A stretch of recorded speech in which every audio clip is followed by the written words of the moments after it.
فضائل قرآن۔ معزز سامعین اکرام، آج کی ویڈیو میں جو حدیث پاک میں آپ لوگوں کے سامنے بیان کرنے والا ہوں، اس سے سننے اور دیکھنے میں ہم سب کی کامیابی ہے۔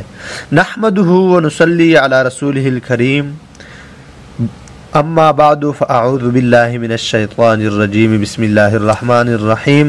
حضرت عمر رضی اللہ تعالیٰ عنہ حضور اقدس صلی اللہ علیہ وسلم کا یہ ارشاد نقل کرتے ہیں کہ حق تعالی شانہ اس کتاب یعنی قرآن پاک کی وجہ سے کتنی ہی لوگوں کو بلند مرتبہ کرتا ہے اور کتنی ہی لوگوں کو پست و ذلیل کرتا ہے۔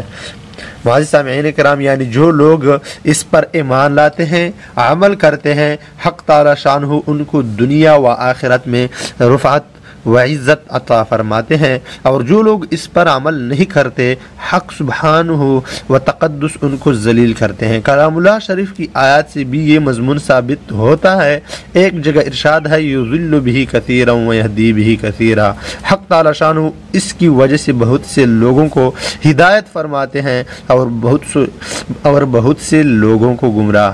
دوسری جگہ ارشاد ہے، وَنُنَزِّلُ مِنَ الْقُرْآنِ مَا هُوَ شِفَاءٌ وَرَحْمَةٌ لِّلْمُؤْمِنِينَ وَلَا يَزِيدُ الظَّالِمِينَ إِلَّا خَسَارًا۔ حضور اکرم صلی اللہ علیہ وسلم کا ارشاد منقول ہے کہ اس امت کے بہت سے منافق قاری ہوں گے۔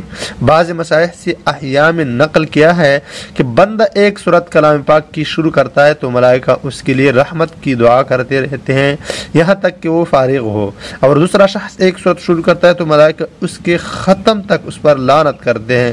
بعض علماء سے منقول ہے کہ آدمی تلاوت کرتا ہے اور خود اپنے اوپر لعنت کرتا ہے اور اس کو خبر بھی نہیں ہوتی۔ قرآن شریف میں پڑھتا ہے اللہ لعنت اللہ علی الظالمین، اور خود ظالم ہونے کی وجہ سے اس وعید میں داخل ہوتا ہے۔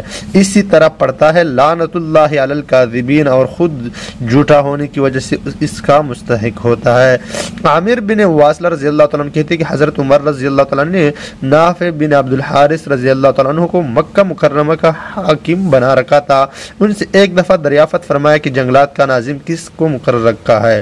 انہوں نے عرض کیا کہ ابن ابرا کو۔ حضرت عمر رضی اللہ عنہ نے پوچھا کہ ابن ابزا رضی اللہ تعالیٰ عنہ کون شخص ہے؟ انہوں نے عرض کیا کہ ہمارا ایک غلام ہے۔ حضرت عمر رضی اللہ عنہ نے اعتراضاً فرمایا کہ غلام کو امیر کیوں بنا دیا؟